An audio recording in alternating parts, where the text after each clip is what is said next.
What's going on, everybody? My name is Phantomatic, and today I'm going to be showing you how to build HSR's newest erudition breaker, Rappa. Ninjutsu is everything to this woman, and she shows it quite well with practically everything she does, from the way she speaks down to the way she battles. And being a Galaxy Ranger, protecting the innocent from the forces of evil is her nindo, her ninja way. And hey, given enough time, maybe she can even become Hokage one day. Believe it. As always, here are the materials you'll need to get your Rappa to level 80.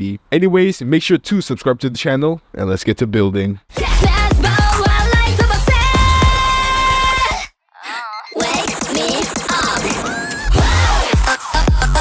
If you didn't know, Rappa's strength does come from breaking enemies' toughness, and there's no better place to start than her overworld ability. Besides allowing her to dash on a sick-looking skateboard, this ability will also allow her to block enemies' attacks and will automatically hit the nearest enemy you choose. And entering battle with this technique will allow Rappa to reduce every enemy's toughness regardless of typing, deal imaginary break damage, and will also regen 10 energy. For a break character, ignoring typing to reduce toughness is honestly the meta this day and age. But yeah, this is honestly pretty good, especially being an imaginary unit, seeing as enemies will have a time of their life trying to get to their turn. This, however, combos into her passive, which will inflict a certain amount of her imaginary break damage when you weakness break an enemy. But that's not all. The break damage will also bounce randomly twice to random enemies and will also ignore typing and reduce their toughness. However, the toughness reduction from this additional break damage will only affect enemies who still have toughness. This passive has quite a lot of potential, especially with Harmony MC, who can apply insane super break to enemies. Her skill, on the other hand, is pretty simple, seeing as it will attack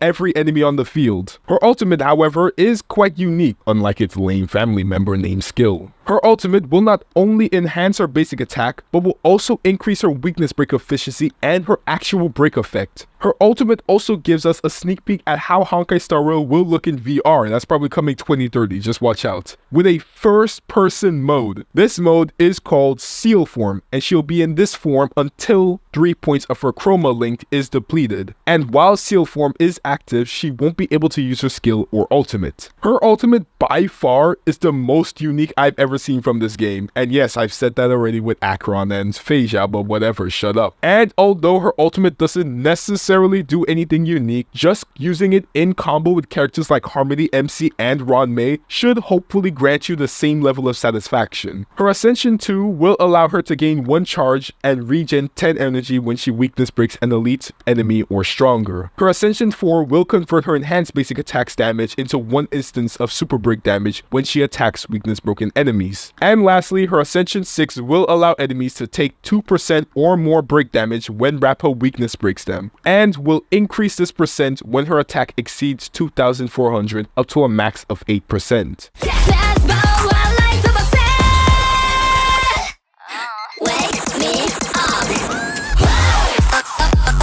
When it comes to which traces you should prioritize, in order it's going to be Ultimate, Basic Attack, Passive, then her skill. Ultimate is first because this is where you're going to get the most out of her damage. Her Basic Attack is second because it's her ultimate, essentially, and the Enhanced Basic Attack is going to be dealing crazy amounts of damage. Talent and skill should honestly need no explanation for their rankings. And as for Ascensions, I'd recommend unlocking A4, A6, and A2 in that order.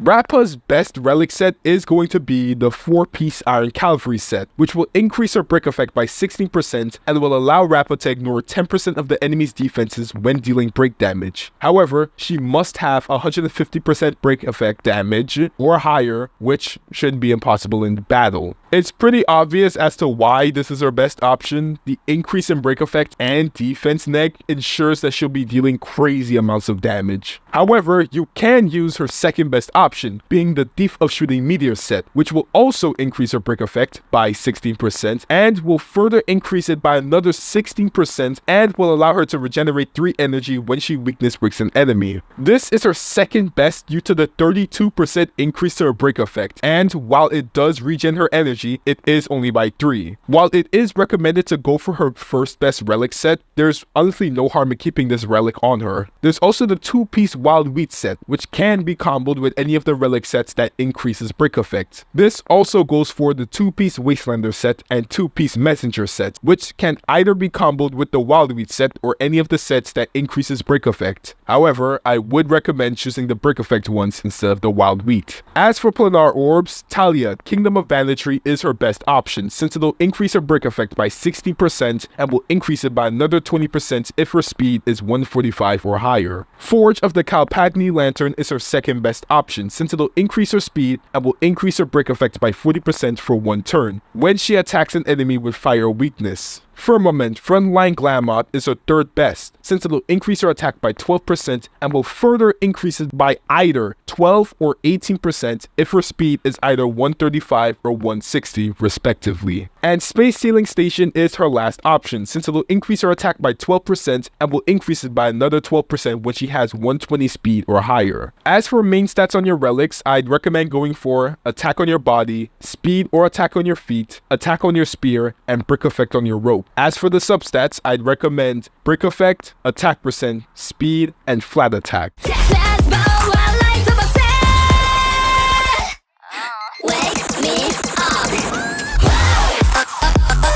Rappa is essentially an alternative for Firefly if you didn't manage to pick her up. So basically, Firefly's team comp is essentially Rappa's team comp. That being Rappa, Harmony MC, Rodman and Lingsha, Rappa, Harmony MC, Rodman and Gallagher, Rappa, Harmony MC, Rodman and Welt, and Rappa, Gallagher, Harmony MC, and Himeko.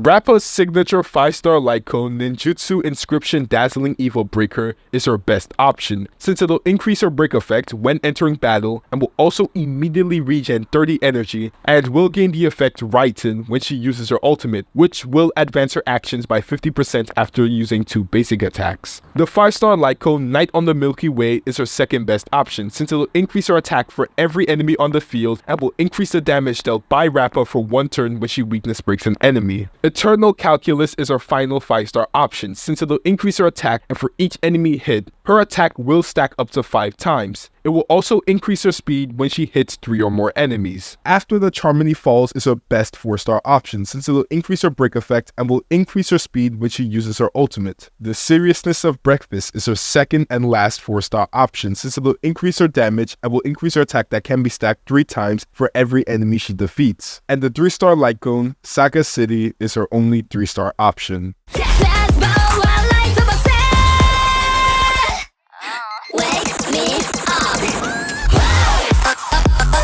If you're wondering whether or not Rappa is free to play or not, it honestly depends on how you look at her first Eidolon. However, from what I've seen personally, Rappa does look extremely free to play. However, if you still want to pull for dupes, then I highly recommend going for her E1 or her E2. Her E1 will allow her seal form state's damage to ignore 15% of the target's defense, and she'll regain 20 energy when she exits the seal form state. I strongly believe that her E1 should have been integrated into her kit. Not only would this have upped the value of her ultimate, but would essentially make it better than what it currently is. As for her E2, it'll increase the toughness reduction of the first 2 hits in seal form against 1 enemy by 50%. I don't really have anything much to say about this, since it really does fit a second Eidolon. As for her E4 and E6, I will have them up on screen for you as I'm speaking. I honestly don't believe these 2 are worth going for at all. Anyways, that's gonna be it for this build guide. While I believe that Rappa honestly isn't worth it, I do hope that everyone succeeds in pulling her. Anyways, make sure to like, comment, and subscribe, and I'll see you all in the next Honkai Star Rail video. Signing off.